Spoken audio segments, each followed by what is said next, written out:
حضرت ابو بکر صدیق نے اعلان فرما دیا. اب مسجد نبوی کا پہلا خطبہ خلافت کے بعد کا سنو توجہ سے.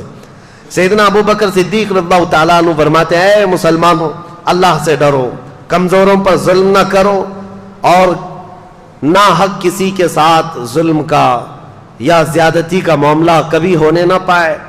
اور یہ خطبے میں آپ نے فرمایا سب کے سب اس بات پر گواہ رہو کہ اگر بال برابر بھی میں رسول اللہ صلی اللہ تعالیٰ علیہ وسلم کے طریقے سے ہٹ کر کے کوئی کام کرتا ہوا نظر آ جاؤں تو تم لوگ اپنی تلواروں سے مجھے سیدھا کر دینا.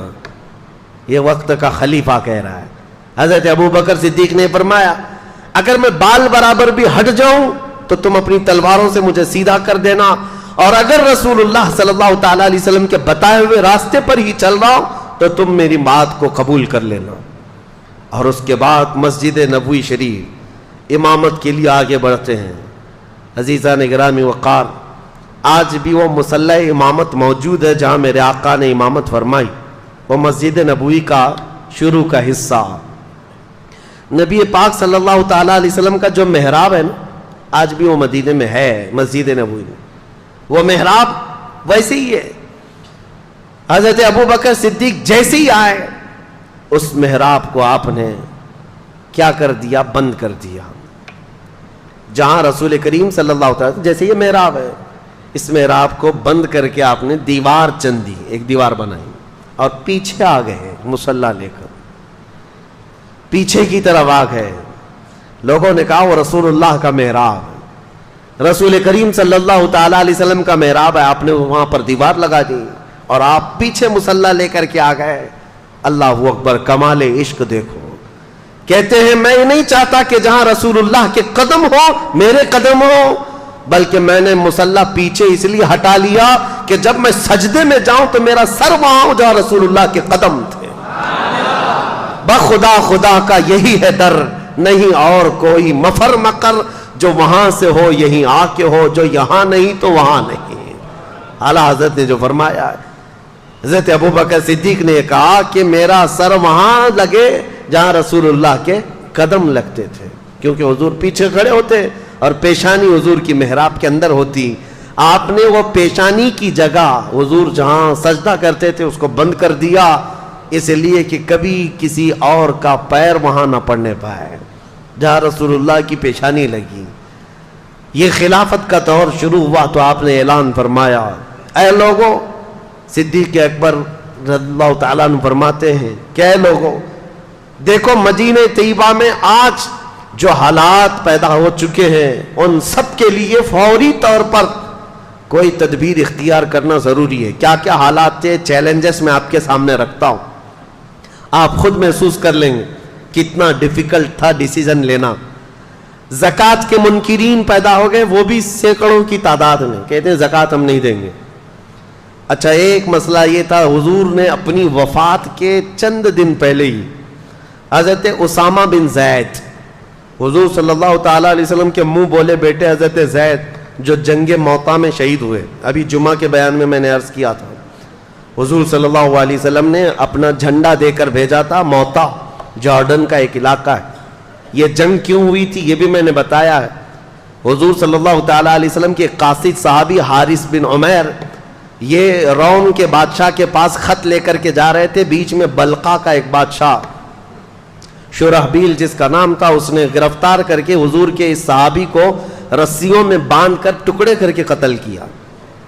تو اب اس قتل کے خلاف ظاہر سی بات ہے حضور صلی اللہ تعالیٰ علیہ وسلم نے صحابہ کو جمع کیا اور 3000 صحابہ کی تعداد بھیج دی, جس میں حضرت زید بن حارثہ تھے, حضور کے منہ بولے بیٹے. ان کے ہاتھ میں جھنڈا دیا اور یہ فرمایا تھا ان کے بعد جعفر طیار جھنڈا لے لیں گے, ان کے بعد عبداللہ بن رواحہ, ان کے بعد مسلمان جس کو منتخب کرے وہ جھنڈا لے, وہ سپہ سالار ہے. اور جنگ موطا میں جیسی پہنچے تھے یہ 3000 صحابہ, رومیوں کی فوج 1 لاکھ کی تعداد کے برابر تھی. یہ صحابہ میں سے کوئی پیچھے ہٹا نہیں, 1 لاکھ سے لڑنے کے لیے تیار بھی ہوئے, لڑ پڑے.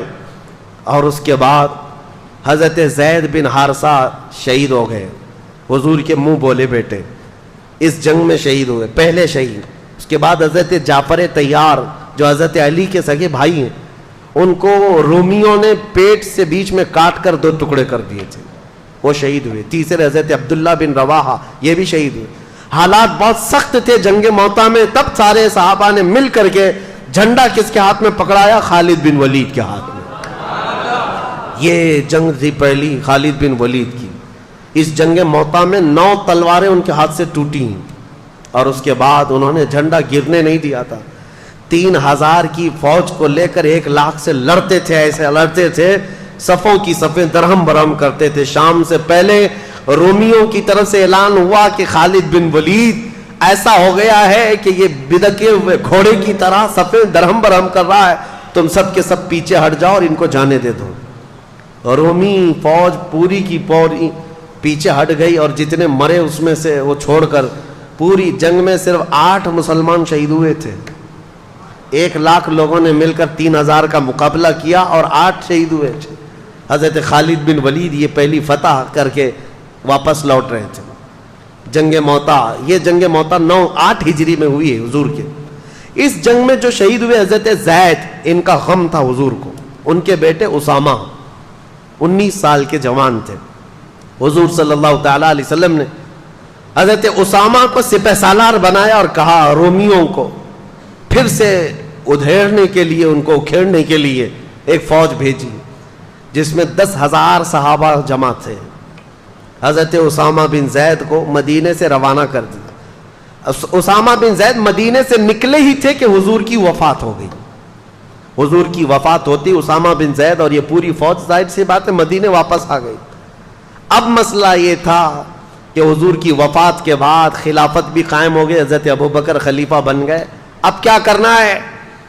اب مسئلے ایسے تھے کہ ایک طرف مسیلمہ کذاب جھوٹا نبی بننے کا اعلان کر چکا ہے. اسود انسی ایک اور شخص ہے جو نبوت کا دعویٰ کیا. طلحہ بن خویلد ایک ایسا شخص ہے وہ بھی نبوت کا دعویٰ کر بیٹھا ہے. 3 بڑے بڑے دجال ظاہر ہوئے ہیں.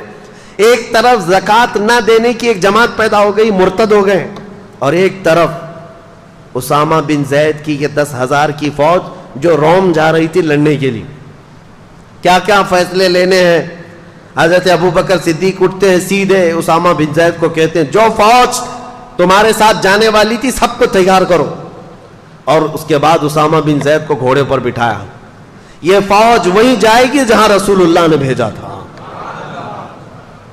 حالات ایسے تھے کہ فوج اتنی بڑی بھیجنے کے جیسے حالات نہیں تھے. یہاں تک کہ لوگ سب آ کر کے کہنے لگے خلیفہ اسلام ابھی حالات ایسے نہیں ہے کہ آج 10,000 کی فوج مدینے سے بھیج دیں گے. حضور کی وفات ہوئی ہے, اچانک مدینے پر کچھ ہو گیا تو کیا کریں گے, اتنی بڑی فوج جا رہی ہے. حضرت ابوبکر صدیق نے کہا قسم رب ذوالجلال کی میری جان بھی چلی جائے میں اس فوج کو واپس نہیں کر سکتا جس کو رسول اللہ نے بھیجا ہے. اسامہ بن زید کو بٹھا دیا گھوڑے پر اور ان کے گھوڑے کی رسی خود پکڑ کر کے جانے لگے. یہ حضرت ابوبکر صدیق ہے, گھوڑے کی رسی خود پکڑ کر کے نکلے. اسامہ بن زید کی عمر 19 سال کی ہے, صدیق اکبر کی عمر 60 سال کی ہے. 60 سال کا خلیفہ رسول گھوڑے کی رسی پکڑ کر چل رہا ہو. اسامہ بن زید گھوڑے سے اچھل کر نیچے آ گئے. کہا اے خلیفہ اسلام, اے جانشین رسول, آپ چلیں اور میں بیٹھوں, گوارا نہیں. حضرت ابوبکر صدیق نے کہا بیٹھ جاؤ اسامہ, اس گھوڑے کی پشت پر دنیا کی دولت نے نہیں میرے رسول نے تجھے بٹھایا ہے, تجھے کوئی نہیں اتار سکتا, بیٹھ جاؤ. پھر کہا آپ رسی پکڑ کر کیوں چل رہے ہیں؟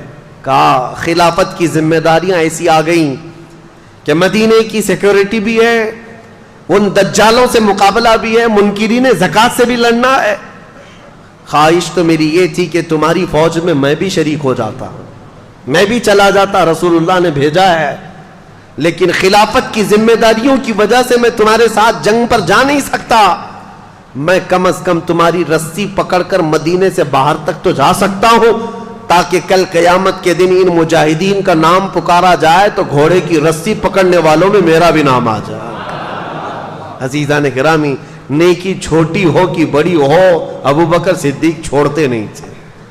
صحابہ میں یہ بات تھی کہ حضرت ایک بار حضور صلی اللہ تعالی علیہ وسلم مجلس میں کہہ رہے تھے, صبح صبح ہی فجر کی نماز کے بعد ٹائم کتنا ہوا ہوگا؟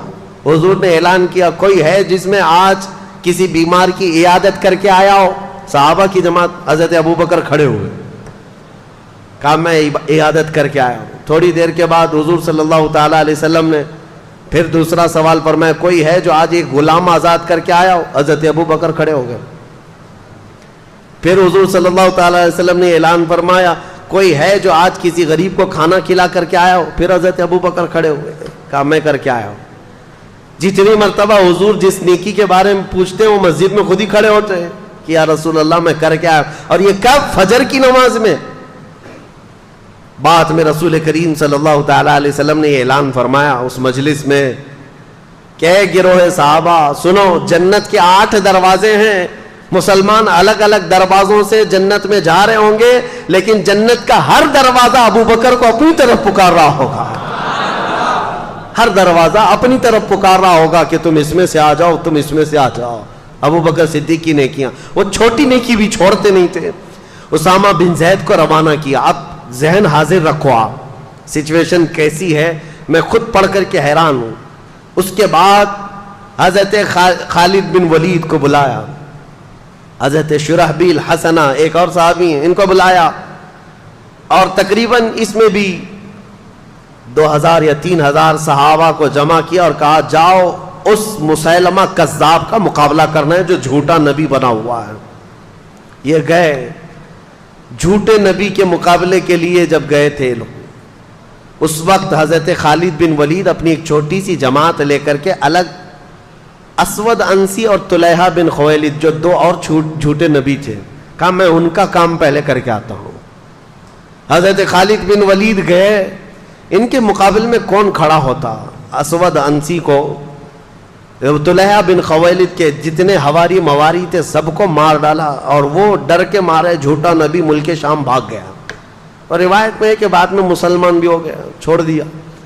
اسود انسی جو تھا اس کو اس کے قریبی لوگوں نے مار ڈالا۔ حضرت خالد بن ولید کی ہیبت ایسی تاری ہوئی، یہ 2 جھوٹوں کو مار کر کے حضرت خالد بن ولید پھر آئے شرحبیل حسنہ کے ساتھ۔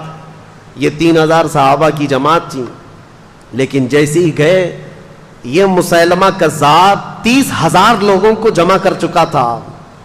مجھے حیرت ہوتی ہے، رسول اللہ کے زمانے سے یہ زمانہ بہت ملا ہوا ہے، اتنے قریب کے زمانے میں جب 30,000 جھوٹے نبی کو ماننے والے پیدا ہو گئے تھے، تو آج قادیانیوں کی جماعت میں کیوں نہیں جا سکتے؟ ہوتے ہیں۔ یا ہمارے دور کا جو دجال 100 سال پہلے جو گزرا، غلام احمد قادیانی، اس نے بھی نبوت کا دعویٰ کیا۔ یہ احمدی جماعت نام سے پوری دنیا میں پھیلی ہوئی ہے، قادیانیوں کی جماعت ہے، یہ اپنے آپ کو جماعت احمدیہ کہتے ہیں، اور سارے انٹرنیٹ پر بھرے ہوئے ہیں ویب سائٹس، اسلام نام سے جیسی کھولیں تو احمدی جماعت کی ویب سائٹ کھولتی ہیں۔ یاد رکھنا نوجوانوں، غلطی سے ان کے زہر میں نہ چلے جانا، ساری باتیں وہی کرتے ہیں لیکن بعد میں چل کر کے اپنے جھوٹے نبی کا عقیدہ دھیرے دھیرے ڈالتے ہیں، اور یہ کہتے نہیں غلام احمد قادیانی کو نبی مان لو تو محمد صلی اللہ علیہ وسلم کے خاتم النبیین ہونے میں کوئی فرق نہیں آتا، وہ رسول اللہ خاتم النبیین ہے لیکن یہ بھی نبی ہے۔ اور یہ ایسا جھوٹا نبی، جاہل، پنجاب کا رہنے والا، قادیان پنجاب میں، اور اس نے انگریزوں کی مدد سے جو نبوت کا دعویٰ کیا تھا، اور خود کے پتہ نہیں ایسی ایسی چیزیں گڑھ کر کے لائے، اس کی کتابیں بھی موجود ہیں، کیا بکتا تھا وہ سمجھ میں نہیں آتا، اور کہتا میرے اوپر وہی آتی ہے، اور فرشتے وہ بھی وہی انگلش میں لے کر آتے تھے۔ ہاں، انگلش میں 2 فرشتے آتے تھے، ٹیسو ٹیسو میسو میسو، اور یہ وہی، یہ ایک مذاق تھا، پوری امت نے اس کا انکار کیا ہے، جھوٹے نبی کا۔ یہ جماعت آج جو پھیلی ہوئی ہے احمدیہ جماعت، اس کو پہچانو، یہ کافر جماعت ہے، اس کا اسلام سے کوئی تعلق نہیں، رسول اللہ کے خاتم النبیین ہونے کا عقیدہ نہیں ہے تو مسلمان ہو ہی نہیں سکتا۔ اب اس وقت کی بات کر رہا ہوں، مسیلمہ کذاب جھوٹا نبی، اس کے ساتھ 30,000 لوگ کھڑے تھے، 30,000 لوگ۔ اب جب مقابلے کی بات آئی تو سیدھا مقابلہ ہوا تھا صحابہ کا اور ان کا، لیکن صحابہ میں سے تقریباً 700 صحابہ حافظ قرآن وہاں شہید ہو گئے تھے۔ یہ بہت بڑی تعداد تھی شہادت کی. پوری تاریخ میں بتا رہا ہوں میں, جتنی جنگیں ہوئی ہیں اس میں 700 حافظ قرآن صحابہ شہید ہوئے تھے, جس کی وجہ سے حضرت ابوبکر صدیق رضی اللہ تعالیٰ عنہ نے بعد میں قرآن کو جمع کرنے کا حکم دیا تھا کہ اگر یہ سارے حافظ قرآن صحابہ شہید ہو گئے تو پھر قرآن کیسے محفوظ رہے گا. ان کے بعد ہی قرآن کی حفاظت کا حکم, قرآن کی جمع کرنے کا حکم ہوا. اب ایک اور بات میں مزے کی بتاؤں, جنگ احد میں حضرت امیر حمزہ رضی اللہ تعالیٰ عنہ کو شہید کرنے والے ایک حبشی غلام جن کا نام وحشی ہے, وہ ابو سفیان اور ہندا کا غلام تھا. ہندا نے ایک قسم کھائی تھی کہ امیر حمزہ کو قتل کرنے کے بعد سینہ چاک کر کے میں کلیجہ چباؤں گی, کیونکہ اس کے بھائی اور باپ کا قتل کیا تھا امیر حمزہ نے جنگ بدر میں.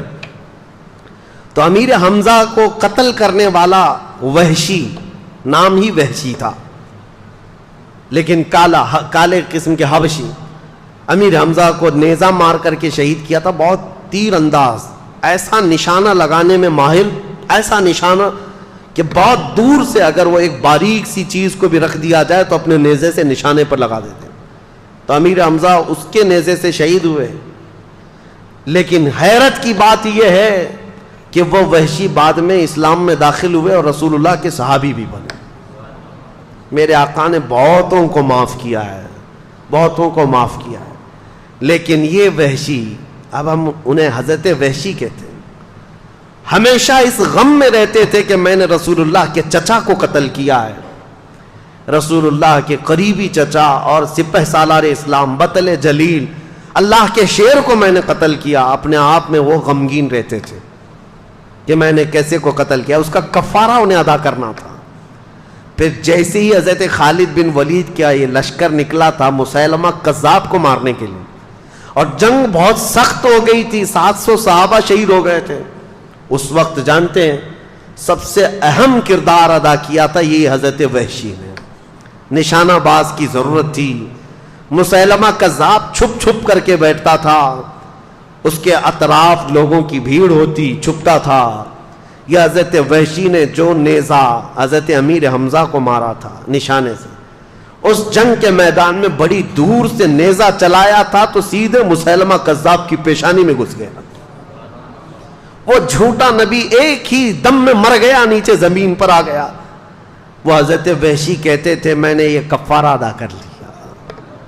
زمانے جاہلیت میں نے ایک بطل جلیل کو قتل کر دیا تھا, زمانہ اسلام میں دنیا کا سب سے بڑا دجال جھوٹا نبی تھا, اس کو میں نے قتل کیا. یہ جنگ سرو کر لیا حضرت ابوبکر صدیق نے. اب سنیے, حالات ایسے تھے کہ ایک طرف حضرت خالد بن ولید مسیلمہ کذاب سے لڑنے کے لیے گئے ہیں, ایک طرف حضرت اسامہ بن زید 10,000 کا لشکر لے کر رومیوں سے لڑنے گئے, ان کے باپ کا بدلہ بھی لینا تھا, رومیوں سے لڑنے کے لیے گئے.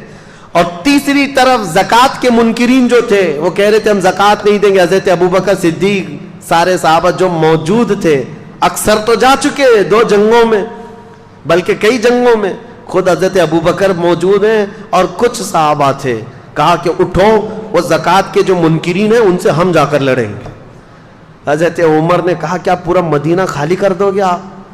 خلافت پہ ابھی آئے بیٹھے ہیں اور آنن فانن آپ ساری لڑائیاں, ادھر بھی ادھر بھی وہ بھی یہ بھی, یہ زکوٰۃ کے جو منکرین ہیں ان کو بعد میں نپٹ لیں گے. صدیق اکبر نے کیا کہا جانتے ہو؟ اے سارے مدینے والے آ کر مجھے روک دیں کہ یہ منکرین زکوٰۃ سے لڑنا نہیں چاہیے. کہتے ہیں قسم خدا کی وہ ایک بکری کا بچہ بھی جو زکوٰۃ میں پہلے دیتے تھے اگر وہ بھی ان لوگوں نے دبا کر کے رکھ لیا تو یہ ابو بکر ان سے لڑتا رہے گا چاہے مدینے والوں کے چھتڑے اڑ جائیں. کیوں؟ اس کو ہلکے میں نہیں لیتے تھے. کہا آج انہوں نے زکوٰۃ کا انکار کیا, کل نمازوں کا انکار کریں گے, اس کے بعد پھر وہ دین اسلام کی بنیادوں کو ہلا دیں گے. یہ ہوتی ہے خلافت کی اہم ذمہ داری کو سمجھنا. برائی جب شروع ہو تو اس کے ناکے پر ہی روک لگا دینا چاہیے. یہ نہیں کہ بڑھنے کے بعد دیکھیں گے مقابلہ کر کے روک لیں گے, نہیں. حضرت ابوبکر صدیق نے منکرین زکوٰۃ سے لڑنے کے لیے بھی صحابہ کو بھیج دیا اور یہ تینوں محاذ پر گئے ہوئے صحابہ کوئی بھی ناکام واپس نہیں لوٹا، کوئی ناکام نہیں لوٹا۔ حضرت اسامہ بن زید کی عمر تو 19 سال کی تھی، رومیوں کے دانت کھٹے کر کے ان کو کھدیڑ کر کے واپس تشریف لائے۔ خالد بن ولید اسود انسی کو بھی مار دیا، طلحہ خویلد کا فتنہ بھی ختم کیا، مسیلمہ کذاب جھوٹے نبی کو بھی مار دیا، سات فتنے ختم کر کے حضرت خالد بن ولید وہاں سے لوٹ رہے تھے۔ اور یہ منکرین زکوٰۃ کے لیے جو صحابہ گئے تھے وہ سارے منکرین زکوٰۃ جو زکوٰۃ دینے سے انکار کر رہے تھے ایسے ڈر گئے کہ سچی توبہ کیا اور ساری زکاتیں لا کر مدینے میں جمع کر دیا۔ یہ سارے فتنے ایک ساتھ ختم کیے تھے سیدنا ابو بکر صدیق رضی اللہ تعالیٰ۔ خلافت، سیاست اور حکومت، اس کے بعد کیا آپ کب سوتے تھے، کب جاگتے تھے اور کب یہ سارے کام کرتے تھے؟ یہ ایک صحابی حضرت مثنیٰ، ابھی یہ سب واپس آئے نہیں ہیں، سنو، اسامہ بن زید آئے نہیں، خالد بن ولید آئے نہیں، زکوٰۃ کے منکرین آئے نہیں۔ ایک صحابی عراق سے آئے، عراق کے رہنے والے حضرت مثنیٰ رضی اللہ تعالیٰ، یہ خود مسلمان تھے اور ان کا خاندان عیسائی تھا۔ یہ آئے اور کہا اے خلیفہ اسلام، عراق کے لوگ، ملک شام کے لوگ، ایران کی حکومت تھی اس وقت، میں نے تاریخ میں پہلے ہی بتایا، پرشین امپائر، فارس کے لوگ، یہ مسلمان، یہ عربوں سے اتنا شدید چڑھتے تھے۔ اب سنیے، عرب کی اور ایران کی جنگ آج کی نہیں ہے، یہ بہت پرانی ہے، آج بھی ان لوگوں کی لڑائیاں چلیں۔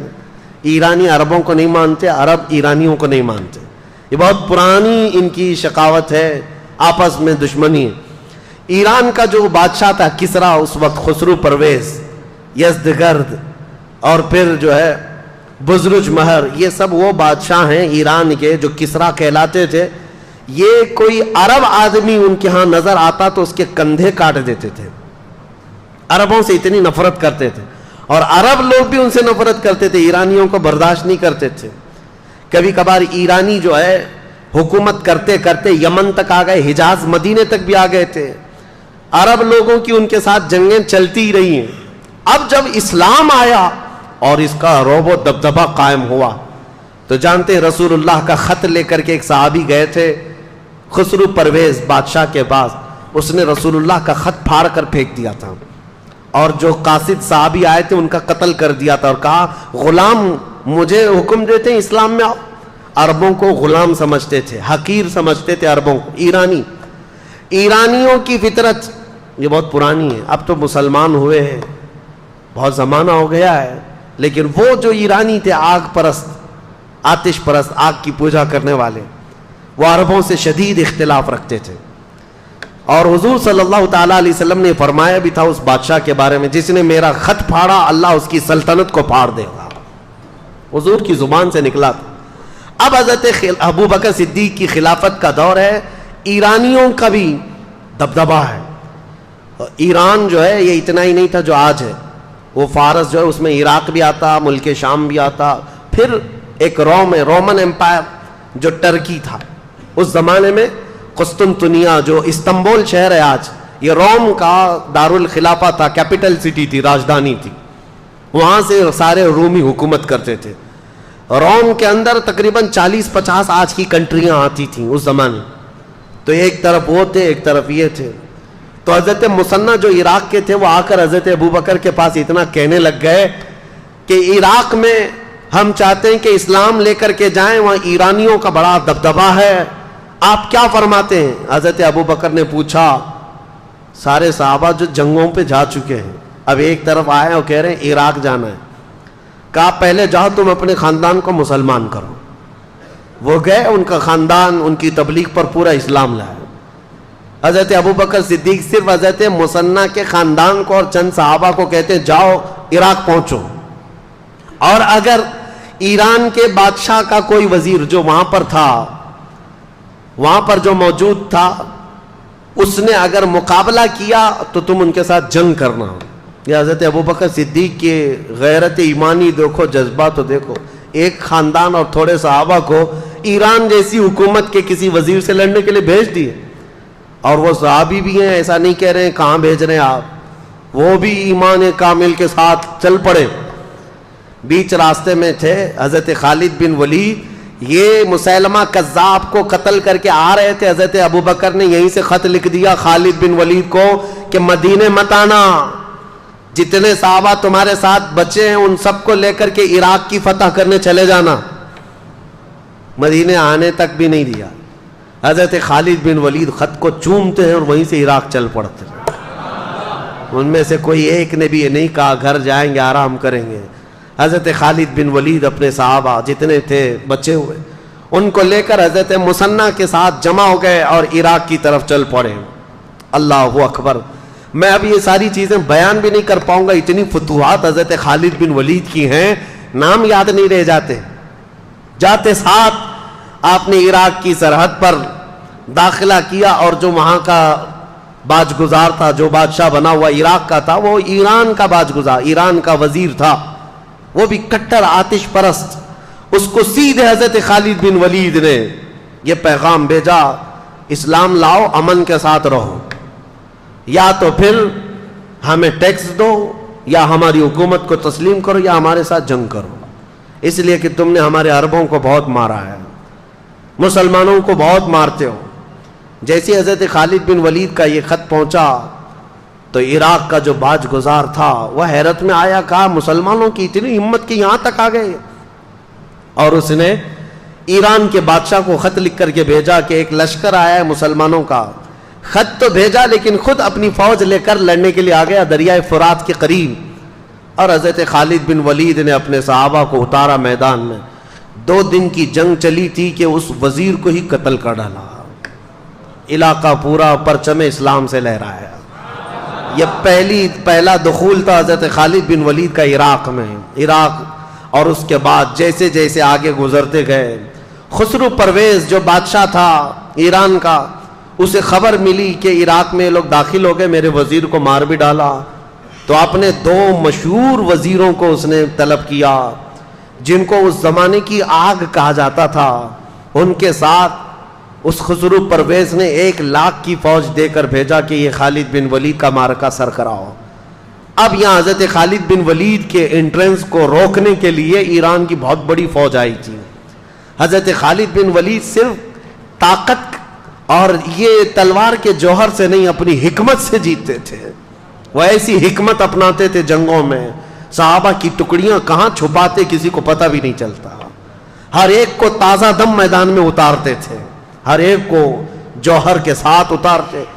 اور جو 2 آئے تھے، یزدگرد ان کا کچھ نام تھا، یہ جو ایران کے بادشاہ کے، ان کا مقابلہ دریائے فرات پر حضرت خالد بن ولید نے ایسا کیا کہ ان میں سے ایک کو قتل کیا اور ایک کو وزیر کے بادشاہ کے پاس بھاگنے پر مجبور کیا، اور باقی فوج کو تتر بتر کر دیا۔ اور ایرانی فوج میں ایسی ہیبت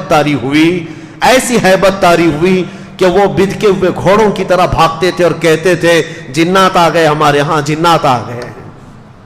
یہ چند صحابہ کی جماعت تھی۔ عراق میں داخل ہوتے گئے عراق کا کافی حصہ خالی ہو گیا، تو حضرت خالد بن ولید نے حضرت قعقاع ایک صحابی ہیں ان کو عراق کا گورنر بنایا، اور وہاں سے پھر نکل پڑے، کہا میں اب ملک شام بھی فتح کر کے رہوں گا۔ مدینے واپس نہیں آئے۔ اللہ اکبر۔ اس بطل جلیل کو لاکھوں سلام۔ خالد بن ولید سیف اللہ المسلول، میں سوچتا ہوں کیا ان کا گھر نہیں تھا، کیا ان کے بیوی بچے نہیں تھے، مہینوں گزارتے تھے، اور خالد بن ولید نے پورا عراق فتح کر لیا تھا۔ عراق فتح کر کے وہاں صحابہ کو گورنر بنایا اور واپس نکلے ملک شام کی طرف۔ ملک شام آئے، حمص کا علاقہ، حلب کا علاقہ، جہاں رومیوں کی حکومت تھی، تو انہوں نے ایک سپر پاور سے ٹکر تو آلریڈی لے لی تھی۔ ایک سپر پاور پرشین امپائر تھے، ان سے تو چھیڑ چھاڑ ہو گئی تھی، ان کے ہزاروں کو مارا بھی تھا۔ ملک شام میں رومن امپائر کا قبضہ تھا، خالد بن ولید نے ان کو بھی چھیڑ دیا۔ 2 بڑی سپر پاور طاقتیں اس زمانے کی، پرشین امپائر اور رومن امپائر، اور دونوں کو چھیڑنے والا، دونوں کو اٹھانے والا اور دونوں کو کھدیڑنے والا ایک ہی صحابی خالد بن ولید، ایک ہی صحابی۔ ملک شام میں رومیوں کا قبضہ تھا۔ جیسے ہی داخل ہوئے، شامی جتنے تھے ان لوگوں نے کہا کہ ان کا مقابلہ ہم عربوں سے ہی کرتے ہیں، کیونکہ شام کے رہنے والے جو ایران کے تھے وہاں کے قریب، شام اور ایران پڑوس میں، تو وہاں کا جو بادشاہ تھا اس نے کہا کہ خالد بن ولید کا مقابلہ ہماری فوج سے نہیں عربوں سے ہی کرتے ہیں، وہ اچھا جانتے ہیں، کیونکہ کچھ عرب بھی وہاں رہتے تھے اور کچھ عربوں کو خرید کر کے لائے تھے۔ ایک پوری جماعت کھڑی کر دی عربوں کو عرب سے لڑانے کے لیے۔ لوگوں نے پوچھا بھی یہ کیا کر رہے ہو؟ کہا لوہے کو لوہا کاٹتا ہے۔ اس نے یہ جملہ کہا تھا لوہے کو لوہا کاٹتا ہے، عربوں کو عرب ماریں گے، لیکن ان ظالموں کو یہ معلوم نہیں ایک طرف ہو سکتا ہے لوہا ہے، دوسری طرف اللہ کا شیر ہے، وہاں سیف اللہ المسلول ہے۔ اور عربوں کے اس قبیلے کو لا کر کھڑا کیا حضرت خالد بن ولید نے، ایک ہی دن میں ان پورے عربوں کا کام تمام کر دیا، ایک ہی دن۔ اس پورے سفر میں سیدنا خالد بن ولید نے تقریباً 26 جنگیں لڑی اور ہر جنگ میں فتح کا جھنڈا لہرایا، ہر جنگ میں۔ عراق داخل ہوئے، شام میں داخل ہوئے، حتیٰ کہ وہ آنے کو تیار نہیں تھے، خلیفہ اسلام حضرت ابو بکر کا خط آیا کہ اب تو مدینے واپس آ جاؤ، اب آ جاؤ۔ ابھی ایران فتح نہیں ہوا تھا،